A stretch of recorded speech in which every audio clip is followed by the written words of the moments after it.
नमस्कार, बहुत स्वागत है आपका। आप देख रहे हैं आज की ताजा खबर। मैं हूं आपके साथ ऋतु ज्ञानवानी। सबसे पहले बात बीजेपी की लिस्ट की। आज जारी हो सकती है बीजेपी की दूसरी लिस्ट। बता दें, एमपी की 5 सीटों पर नाम लगभग तय हो चुके हैं, बस नामों का ऐलान बाकी है। सूत्रों के मुताबिक ये उम्मीदवार हो सकते हैं। उज्जैन का जिक्र करें, रानी जाटव, धार से गजेंद्र सिंह राजूखेड़ी, इंदौर से शंकर लालवानी, बालाघाट से मौसम बिसेन, वैभव पवार, छिंदवाड़ा से मोनिका बट्टी, नत्थन शाह, बंटी साहू। तो ये संभावित उम्मीदवारों के नाम हम आपको बता रहे हैं, जिक्र जिनका हम लगातार करते आ रहे हैं। और अब कयास ऐसे लगाए जा रहे हैं कि आज जो है लिस्ट जारी हो सकती है।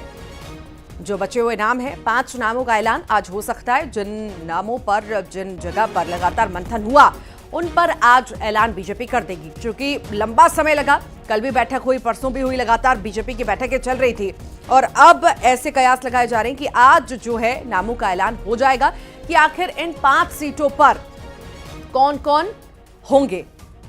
हालांकि संभावित जो उम्मीदवार हैं उनका जिक्र हम लगातार कर रहे हैं, उनकी लिस्ट हम आपको लगातार दिखा रहे हैं। उज्जैन का जिक्र करें तो यहां से रानी जाटव हो सकते हैं, धार से गजेंद्र सिंह राजूखेड़ी, इन्हें मैदान में उतारा जा सकता है। इंदौर से शंकर लालवानी, चूंकि अभी सांसद हैं ही, फिर से उन पर दाव खेलने की तैयारी में बीजेपी है। बालाघाट से मौसम बिसेन, वैभव पवार, इन दोनों में से कोई हो सकता है। छिंदवाड़ा का जिक्र करें तो यहां पर 3 नाम सामने आ रहे हैं, मोनिका बट्टी, नत्थन शाह, बंटी साहू। तो इन 3 नामों पर लगातार मंथन चल रहा है। देखना होगा कि आखिर महिला कैंडिडेट पर या पुरुष कैंडिडेट पर किस पर जो है बीजेपी भरोसा जताती है और नाम का ऐलान करती है।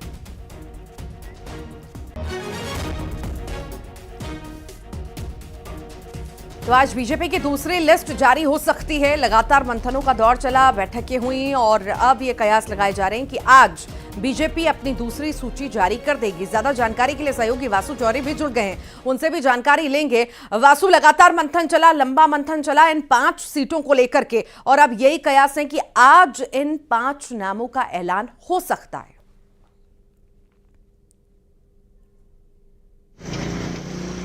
देखिए, और इन 5 सीटों में सबसे महत्वपूर्ण बात यह है कि इसमें छिंदवाड़ा शामिल है। छिंदवाड़ा सीट अक्सर चर्चाओं में रही है और अगर 19 के चुनाव की बात करें तो बीजेपी बस एक छिंदवाड़ा सीट पर चुनाव जीतने से रह गई थी। वहां पे नकुलनाथ चुनाव जीत गए थे और नकुलनाथ को एक बार फिर से कांग्रेस ने अपना उम्मीदवार वहां पर बना दिया है। कल उनका नाम की जो एक ऑफिशियल घोषणा होनी थी वो भी हो चुकी है और बीजेपी लगातार छिंदवाड़ा सीट को लेकर विशेष स्ट्रैटेजी बनाती हुई नजर आई। महाकौशल का क्षेत्र छिंदवाड़ा और बालाघाट, इन दोनों ही सीटों पर अभी प्रत्याशी घोषित होना है।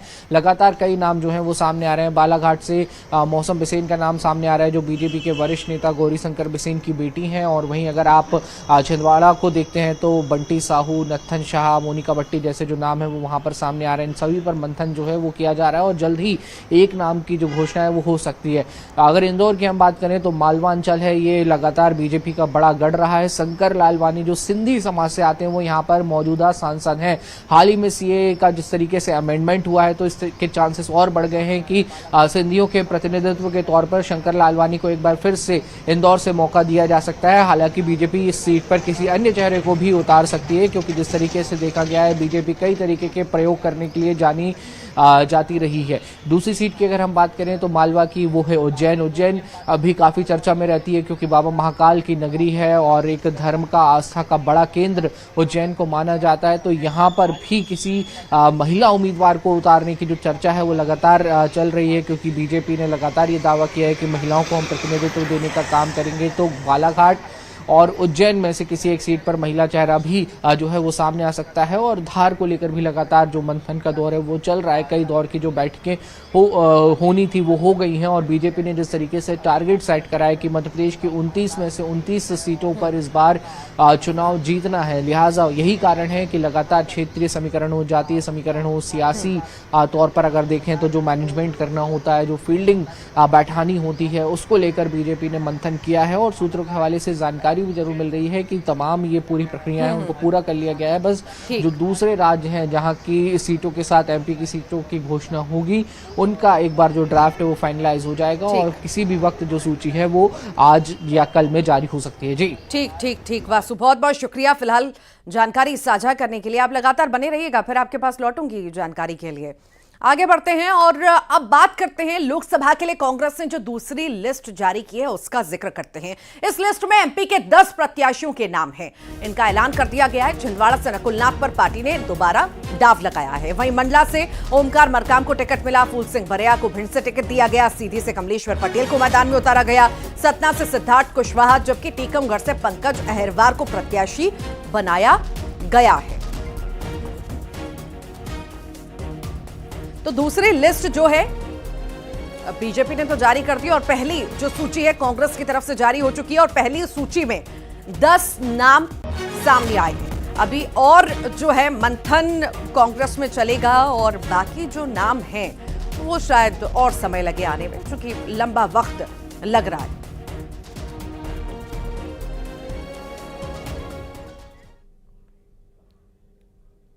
तो कांग्रेस ने अपनी सूची जारी कर दी है और आपको बता दें कि कांग्रेस की दूसरी लिस्ट के प्रत्याशियों के नाम जो हो सकते हैं, हम आपको बताएं, भिंड से फूल सिंह बरिया है, मतलब जो हैं, टीकमगढ़ से पंकज अहिरवार हैं, छिंदवाड़ा से नकुलनाथ हैं, सतना से सिद्धार्थ कुशवाहा हैं, सीधी से कमलेश्वर पटेल हैं। तो वहीं देवास का जिक्र किया जाए तो राजेंद्र मालवीय को मैदान में उतारा गया है।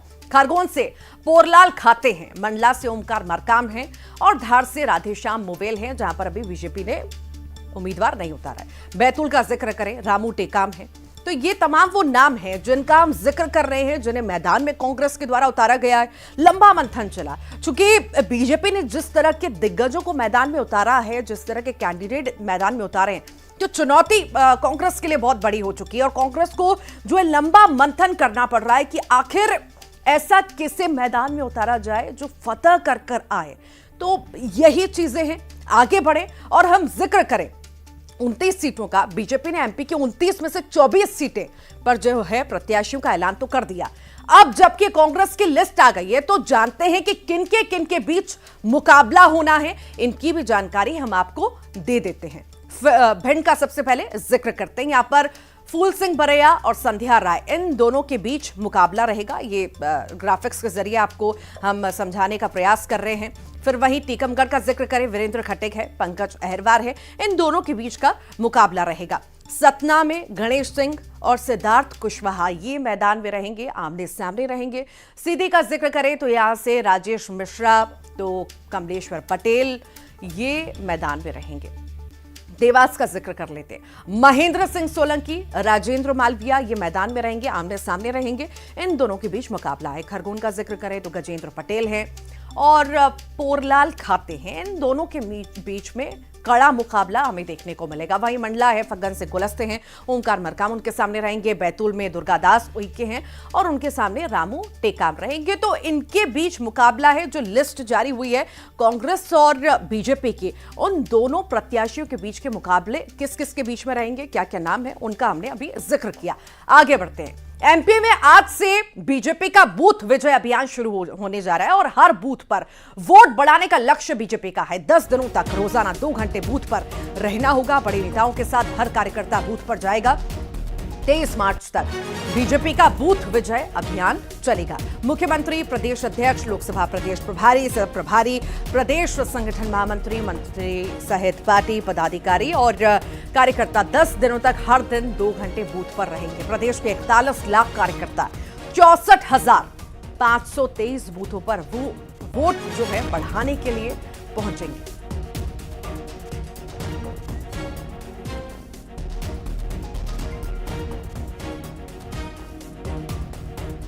और ज्यादा जानकारी के लिए हमारे साथ सहयोगी वासु जुड़ गए हैं, उनसे जानकारी लेंगे।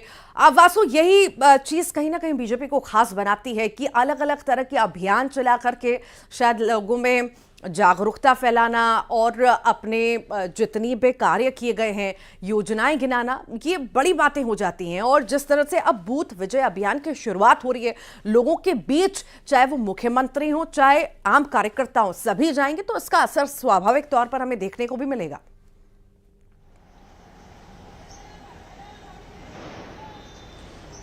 बिल्कुल, देखिए बीजेपी की कामयाबी का बड़ा जो एक कारण है वो यही है कि बीजेपी ने लगातार ग्राउंड ज़ीरो पे बहुत मेहनत की है, चाहे फिर वो बूथ मैनेजमेंट की बात हो, माइक्रो लेवल मैनेजमेंट की बात हो, तमाम बड़े नेताओं का, कार्यकर्ताओं का ज़मीनी स्तर पर जाकर कार्यकर्ताओं से मिलना और लोगों से मिलना, और बीजेपी के मैसेज को, चाहे विचारधारा की बात करें या फिर सेंट्रल और स्टेट गवर्नमेंट की पॉलिसीज़ की बात करें, उसको जन जन तक पहुँचाने का काम करना है। एक बार फिर से बीजेपी जो है चुनाव के पहले बूथ पर सक्रिय होती हुई नज़र आ रही है, और बूथ विजय संकल्प अभियान के तहत हर बूथ पर बीजेपी के जो कार्यकर्ता हैं, पदाधिकारी हैं, वो पहुंचेंगे। और बड़ी बात यह है कि ना सिर्फ पदाधिकारी बल्कि जो आम कार्यकर्ता हैं, जो बीजेपी के कैडर से जुड़े हुए लोग हैं, वो भी जाएंगे और लोगों के साथ संपर्क करेंगे। बीजेपी ने टारगेट रखा है कि जो पिछले चुनावों में जो वोट हर बूथ पर बीजेपी को हासिल हुआ था, उसमें 370 प्लस वोट और बढ़ाना है, यानी कि बीजेपी एक बड़े मार्जिन से लोकसभा का जो चुनाव है वो मध्य प्रदेश में जीतने के लिए ये पूरी तैयारी कर रही है, पूरी रणनीति बना रही है। और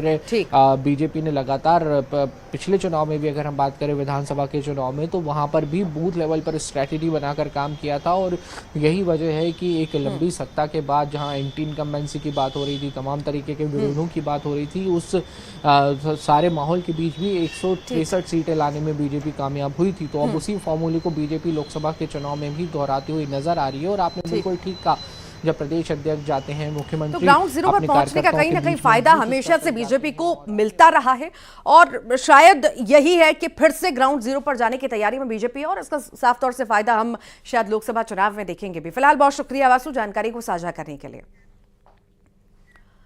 2 बार लगातार चुनाव हारने का दर्द इमरती देवी का जब झलकता है तो अलग ही दिखता है। इमरती देवी भारत सिंह कुशवाहा के प्रचार के दौरान कांग्रेस के दिनों को याद करती हुई नजर आई। भारत सिंह कुशवाहा को नसीहत भी उन्होंने दी है। तो 1997 से लेकर 2000 तक ग्वालियर युवा कांग्रेस की उपाध्यक्ष रही, और आखिर कैसा यह सफर रहा, कैसा उनका दर्द दिखा, पहले आपको एक रिपोर्ट के जरिए दिखाते हैं। मैंने कांग्रेस में थी, मैं 62 हजार वोटों से जीतती थी, लेकिन जब भारतीय जनता पार्टी में आई हूं और चुनाव लड़ी हूं, तो आप ये मान सकते हो कि मैंने भारतीय जनता पार्टी को 51,000 वोट और जिताए हैं।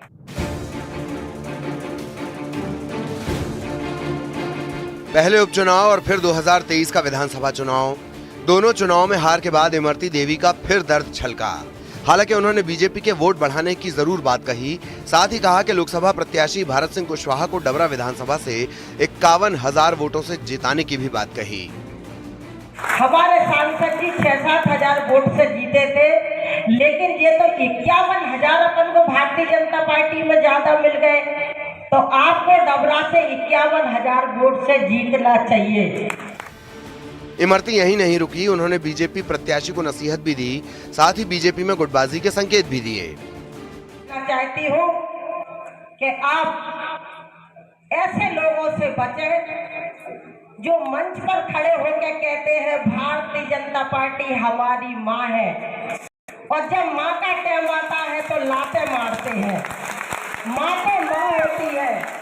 आज मंच से इमरती देवी कह रही है कि भारतीय जनता पार्टी हमारी माँ है। आप जौन सा क्षेत्र इमरती देवी को दे दोगे, मैं अपनी माँ की पूरी लाज रखूंगी, भारतीय जनता पार्टी की पूरी लाज रखूंगी। अब आपको इमरती देवी का 2020 का बयान सुनाते हैं, जब इमरती देवी ने पार्टी बदलने की वजह से हार का सामना करने की बात कही थी।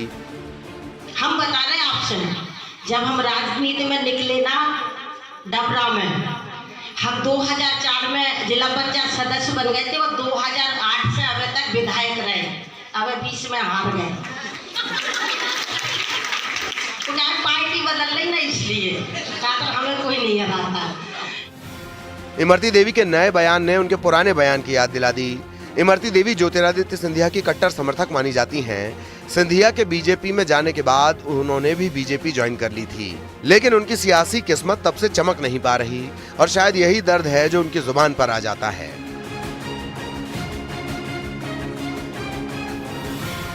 सुशील कौशिक, न्यूज़ 18, ग्वालियर। आखिर इमरती देवी का सफर कैसा रहा, कहां से शुरुआत हुई, इसका भी जिक्र कर लेते हैं। 1997 से 2000 तक ग्वालियर युवा कांग्रेस की उपाध्यक्ष रहीं। 2000 से 2005 तक जिला कांग्रेस की महामंत्री रहीं। तो वहीं 2004 में जिला पंचायत सदस्य वो बनी। 2005 में कांग्रेस की ब्लॉक अध्यक्ष बना दी गई। 2008 में डबरा से विधायक बनी। तो फिर 2014 में भिंड से लोकसभा चुनाव उन्होंने लड़ा। 2018 में कमलनाथ सरकार में मंत्री भी बन गई और 2019 में बीजेपी का दामन थामा और मंत्री फिर से बनी। उपचुनाव में इमरती को हार का सामना आखिरकार फिर करना पड़ा। 2023 में डबरा से फिर इमरती देवी हार गई। और चलिए अब आगे बढ़ते हैं और जिक्र अब खंडवा का कर लेते हैं। पासपोर्ट ऑफिस के शुभारंभ पर कैबिनेट मंत्री विजय शाह ने डाक विभाग के अफसरों को एक नसीहत दे डाली है। शुभारंभ कार्यक्रम में कैबिनेट मंत्री विजय शाह ने डाक विभाग के अफसरों को सलाह दिए और कहा कि आप लोग हेमा मालिनी को ब्रांड एम्बेसडर बनाओ, प्रचार होगा तो ग्राहक बढ़ेंगे। मैं उनका पट्टा हूं, कहो तो सस्ते में डील करा दूंगा। दरअसल खंडवा में लोकसभा चुनाव की आचार संहिता लगने के पहले पासपोर्ट ऑफिस का शुभारंभ किया गया। मॉडल नहीं है, तुम्हारा ब्रांड एम्बेसडर नहीं है, इसीलिए बोलता है हेमा मालिनी को हो रहा है। गारंटी है, क्यों गारंटी है? मैंने हेमा मालिनी का नाम क्यों लिया? लगातार भारतीय संस्कृति, सभ्यता, संस्कार की प्रतिमूर्ति। आज तक कोई ऐसी फिल्म नहीं हेमा मालिनी की जिसको देख के तुम मुंह छुपाना पड़े। हमारे संस्कृति, इतिहास और हमारे संस्कार की प्रतिमूर्ति हेमा मालिनी। गारंटी, मोदी की गारंटी, तीसरी चौथी बार सांसद बन रही। और अब प्राइवेट स्कूलों की मनमानी नहीं चलेगी। जी हां, भोपाल में प्राइवेट स्कूलों की मनमानी नहीं चलेगी। तय दुकान से यूनिफॉर्म, किताबें लेने के लिए दबाव डालने पर कार्रवाई भी होगी। शिकायत मिलने पर यह बड़ा एक्शन लिया जाएगा। भोपाल कलेक्टर ने आदेश भी जारी कर दिए हैं। तो जिस तरह का दबाव स्कूल प्रबंधन बनाता था कि तय दुकान से ही यूनिफॉर्म और किताबें लेनी होंगी, अब ऐसी मनमानी नहीं चलेगी। जहां पर उपलब्ध होंगी किताबें, यूनिफॉर्म, वहां से अभिभावक ले सकते हैं अपने बच्चों के लिए किताबें और यूनिफॉर्म। किसी भी तरह का स्कूल प्रबंधन प्रेशर नहीं डाल सकता।